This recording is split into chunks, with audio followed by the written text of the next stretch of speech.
I've got some slabs of beech here, and this thick one is going to be really good for cladding the headboard and footboard of my bed. First I need to rip it down into more manageable sized pieces, and I used the track saw for that, and then I can get it through the planer to clean up the surface of each side. I can then rip lots and lots of slats by moving the fence of the table saw over by 10mm at a time, before running all of the pieces through the planer to clean up one face and get them all to a consistent thickness. And I'll get these pieces added once I've first stained the frame of the bed, because as I mentioned in a previous video, there's quite a difference in colour between the Meranti and the mahogany wood that I've been using. So I've been playing around with the stains that I've got at the moment on both the lighter wood and the darker wood.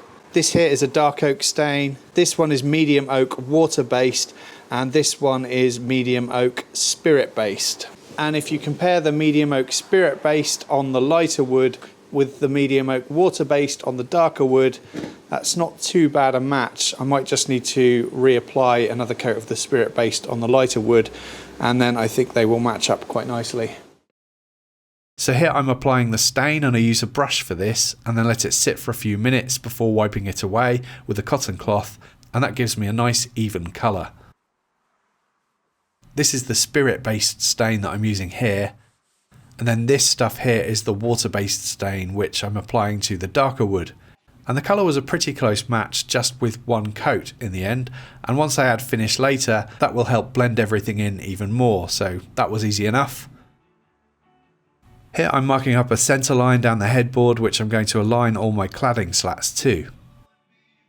I cut one end of each piece of the beech to 45 degrees at the miter saw, and then I could offer them up to my centre line and mark the other ends for length before cutting those at the miter saw too. And often I'd need to creep up on the cut lines just to get a nice tight fit with no gaps. And then I sanded each piece, and the T-track of my router table came in handy for holding each piece while I eased over the sharp edges. And then I added glue and weighed each piece down onto the plywood with some weights. You can see I'm using some thin pieces of wood as shims just to create a consistent gap between each slat, which I think looks much nicer than butting them together would, and it's a lot easier too, as getting perfect joins in between each slat would have been a nightmare. Especially as some of the slats warped in the time between me planing them and going to fit them a couple of days later, so I used hand planes just to true up the edges before fitting them.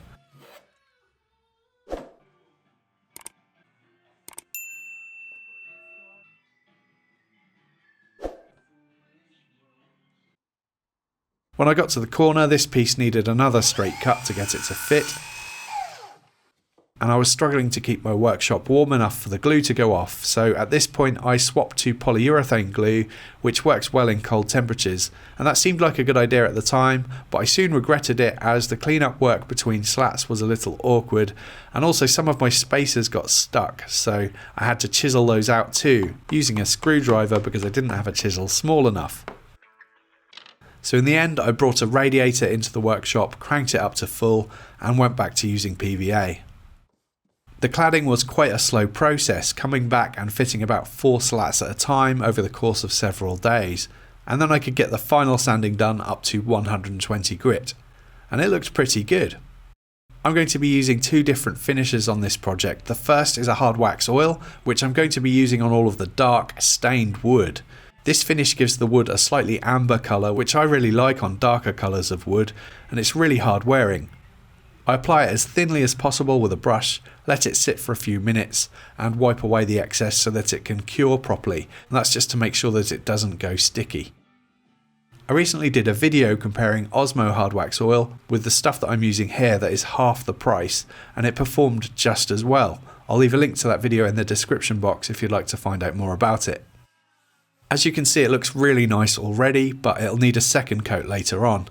Here I'm doing the footboard in the same way as the headboard, and this was the same process, except this time I needed to add a tiny piece in the centre just to finish it off. And at this point I'm going to mask off all of the dark wood and get ready to apply the second finish just to the beech. And this is a water-based varnish which when dry won't amber the colour of the wood, and I chose this as I wanted to keep the wood as light in colour as possible. Spraying it seemed to be the best option, as using a brush would have resulted in lots of drips between the slats, I expect.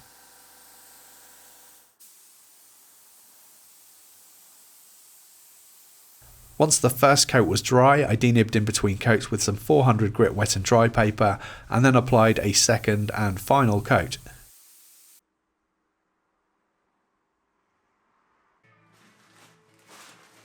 And once dry, as you can see, it has a nice subtle sheen, not too dissimilar to the hard wax oil really. So I've bought this set of bed hardware. Oh, by the way, you'll have to excuse my voice, I've got an awful cold at the moment. I got all this on Amazon and I'll leave links to it in the description box below. And now I just need to figure out how and where to fit it. My mattress measures 1.8 meters wide, which is what this piece of masking tape represents. So this is where the edge of my mattress is going to be. This plate will get attached somewhere around here, and this plate will be secured to the bed rail, and as you can see it's got these hooks on which will hook over the bolts, and then it can all get secured with these nuts. And this piece of tape here represents where the top of my mattress will be. That measurement is about 600 millimeters, and I think that'll be fine. I drilled pilot holes and then added the longest screws possible into the wood for maximum strength. Just realised I've made a mistake by not accounting for this bracket that goes in the centre here that will support a central beam, because the height of these really needs to be determined by the height of this, so I'm going to have to raise this plate up by about 20 millimeters. Just what I needed, more holes to fill. And then I can get that central bracket added too. And for the hole filling, I pulled out the closest colour matches I could find from this hard wax set, and I heated up an old butter knife which I can use to melt the wax in before removing the excess.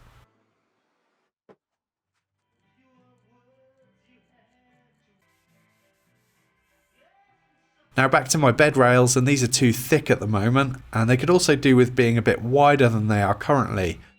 I want to keep as much mass as possible in these side rails to make sure they're nice and strong, but I am going to have to cut them slimmer. So I think what I'm going to do is cut them down something like that, and then I'm going to use this piece to add here.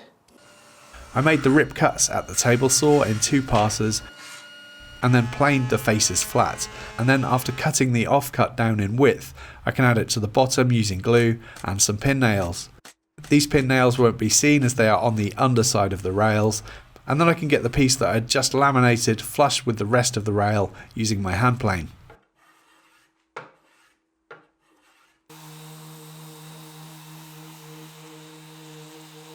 Another trick I used to keep as much mass as possible on these rails was to add a big bevel to the end, which will create a nice shadow line between the rails and the legs of the bed.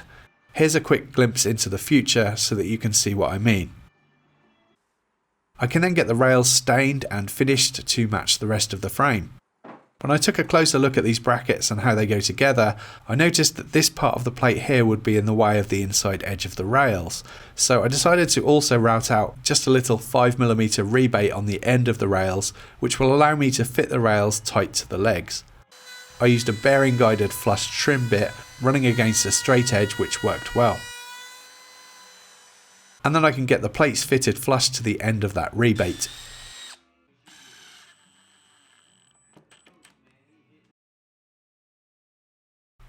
I then started assembling the bed to see how it would all come together, and it all looked good. And it seemed like a good time to get all of the denibbing done to the frame, ready for adding a second and final coat of the hard wax oil.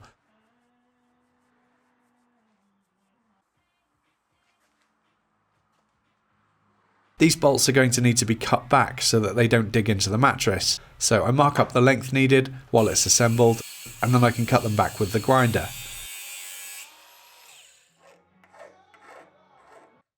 Then it was installation day, so I can disassemble the old bed and get that out of the way, and then bring in the new bed frame. Our new mattress needs a solid base rather than a slatted base, so I needed to go and get some sort of sheet material to sit it on. 18mm plywood would have been the best choice to support the weight, but with plywood being as ridiculously expensive as it is right now, it would have cost me almost £100 for 2 sheets of the lowest grade softwood shuttering plywood. And while I was in the shop, I found 2 sheets of 12mm hardwood ply that were heavily discounted because they had some damage. This isn't good quality ply by any stretch of the imagination, and it's not thick enough for what I need either, but at less than half the cost, i.e. £40 rather than £100, I'm going to work through the limitations of this material and find a way to make it work. I had one last piece of the hardwood that I'm going to use to make a central rail running the length of the bed.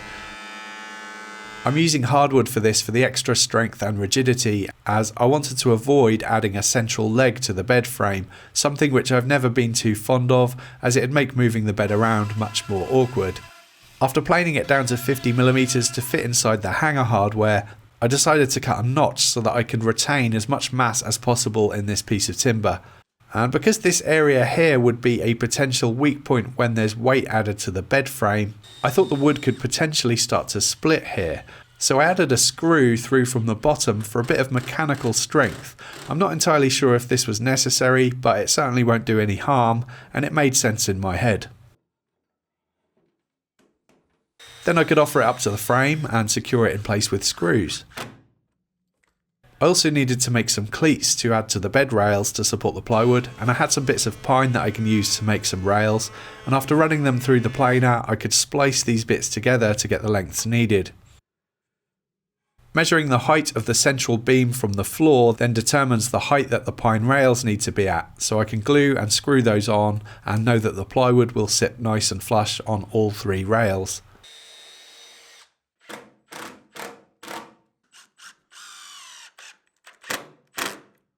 Now back to the plywood, first I just need to cut it to size. I'd already ripped some of the length off this sheet to fit it in my car.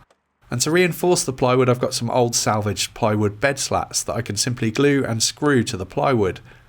These will sit on the underside of the plywood in between the rails. And this really stiffened up the plywood a lot, so I was confident it would be rigid enough at this point. I did also need to notch out the ply to fit around the brackets. And then I can simply secure the ply to the rail and cleats with a few more screws.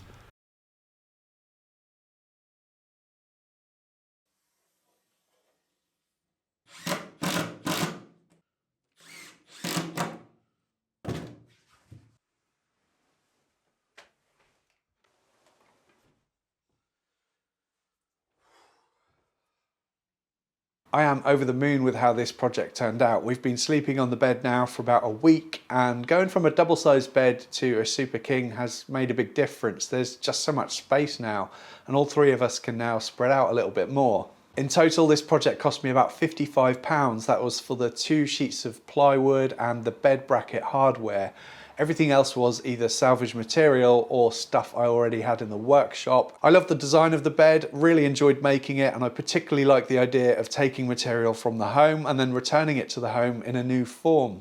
As explained in the first video, all of the hardwood was salvaged from an old lean-to conservatory at the back of our bungalow that we demolished, and it feels good to reuse the material, even though a lot of extra time and effort goes into working with salvaged wood. There were several mistakes along the way, as there always is, but I'm really pleased with how it turned out. And the project in total took about 38 hours, so what's that, about 5 days work, I guess. So it's a pretty time-consuming one compared to most of the projects I've done in the past. Please subscribe for more videos if you'd like to get early access to my videos, exclusive content, free project plans and cut lists, and a name credit at the end of my videos. Check out the Patreon and channel membership links in the description box below. Thanks for watching.